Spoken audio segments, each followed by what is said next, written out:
आपने आपका farewell speech सुना के मुझे तो पहले ही बहुत पे क्लीन बोर्ड कर दिया है.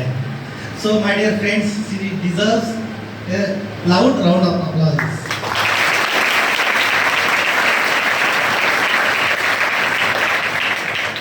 आपल्याला सगळ्यांना माहिती असेल, क्रिकेट टीममध्ये, क्रिकेट खेळामध्ये ज्या टीमची पहिल्यांदा बॅटिंग असते तेव्हा त्याचा 11व्या नंबरचा जो खेळाडू असतो तो ड्रेसिंग रूममध्ये मस्तपैकी टी शर्ट आणि हाफ पॅन्टवर निवांत आपल्या कम्फर्ट झोनमध्ये बसलेला असतो. परंतु त्याला जर त्याच्या कॅप्टनने सांगितलं की उठ, बॅट घाल, बॅट हातात घे आणि जाऊन ओपनिंगला बॅटिंग कर, तर त्याची अवस्था कशी होईल हे तुम्ही सगळं जाणू शकता. कारण तो 11वा प्लेयर आहे, त्याच्या अगोदर 10 प्लेयर आहे. तशीच काहीशी अवस्था माझी आज झालेली आहे. एवढे सगळे प्लेयर्स बसलेले असताना पहिल्यांदा कॅप्टनने मला सांगितलं की पहिल्यांदा जाऊन बॅटिंग करायची आहे. सो माझी अवस्था काय असेल हे तुम्ही समजू शकता. पण आपल्याला सगळ्यांना माहिती आहे की रोटरीमध्ये आणि इंटरॅक्टच्या माध्यमातून आपल्याला हे शिकवलेलं आहे आणि आपल्याला हे शिकायला मिळतं की तुम्हाला जर अपॉर्च्युनिटी मिळाली तर ती अपॉर्च्युनिटीचं काय करायला पाहिजे, तुम्ही संधीचं सोनं करायला पाहिजे. Grab the opportunity. बरोबर आहे.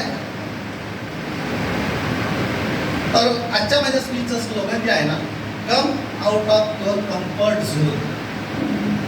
अशाच गोंधळलेल्या अवस्थेत जेव्हा अर्जुनाचा रथ भगवान श्रीकृष्ण महाभारताच्या रणांगणाच्या मधोमध घेऊन फिरतात, तेव्हा अर्जुन हा दोन्हीकडचे सैन्य बघून, कारण ते सैन्य काय असतात, त्याचेच अपतेष्ट मित्र, त्याच्याच परिवारामधले सगळे सैन्य असतात, म्हणजे अपोजिट साईडला सुद्धा आणि या साईडला. तर अशा अवस्थेत अर्जुन हा फार गोंधळलेल्या अवस्थेत असतो.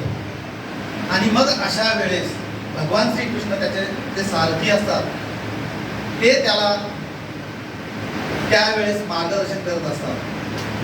तेव्हा भगवान श्रीकृष्ण हे भगवद्गीतेच्या 6व्या अध्यायात आणि 5व्या श्लोकामध्ये त्यांना सांगतात, बुद्धरेदात्मनात्मानं आत्मानं वसादये आत्मैव ह्यात्मनो बंधु आत्मैव विपुरात्मनः. याचा अर्थ काय होतो की मनुष्य हा आपलाच मित्र आहे आणि मनुष्य हा आपलाच शत्रू आहे. कारण परिस्थिती कितीही विषम असू द्या, मान अपमान कितीही होत असू द्या, परंतु त्या परिस्थितीमध्ये माणूस जेव्हा आपण स्वतःला जेव्हा सिद्ध करण्याचा प्रयत्न करतो, तोच माणूस खरा जीवनामध्ये यशस्वी होत असतो.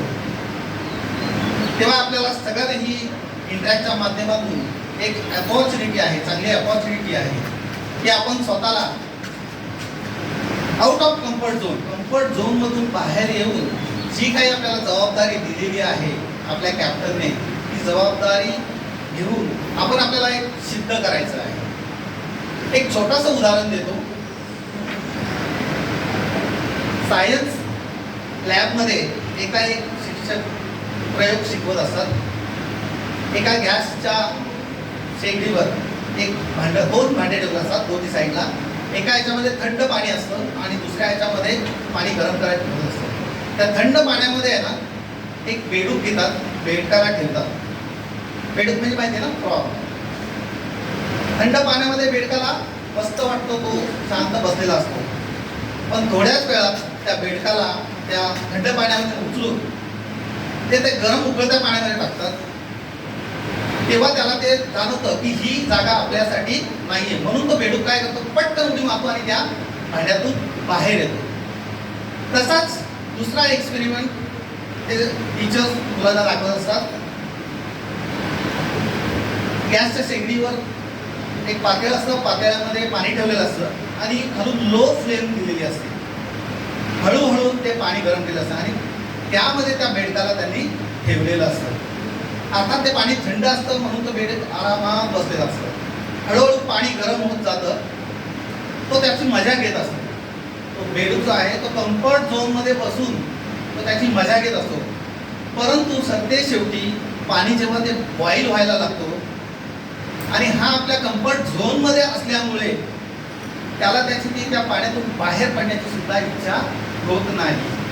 आणि आता शेवटी काय होतं, त्या बेडकाचं जीवन संपून जातं. आता मॉरल ऑफ द स्टोरी काय आहे की you come out of your comfort zone. आपल्या घरी कितीही परिस्थिती चांगली असू द्या अथवा कितीही परिस्थिती वाईट असू द्या, आपण त्या कम्फर्ट झोनमधून स्वतःला आपण सावरून आपण स्वतः प्रयत्न केला पाहिजे, तरच आपण जीवनामध्ये यशस्वी होऊ शकतो. आणि हाच मेसेज आज देऊन मी या ठिकाणी थांबतो. धन्यवाद.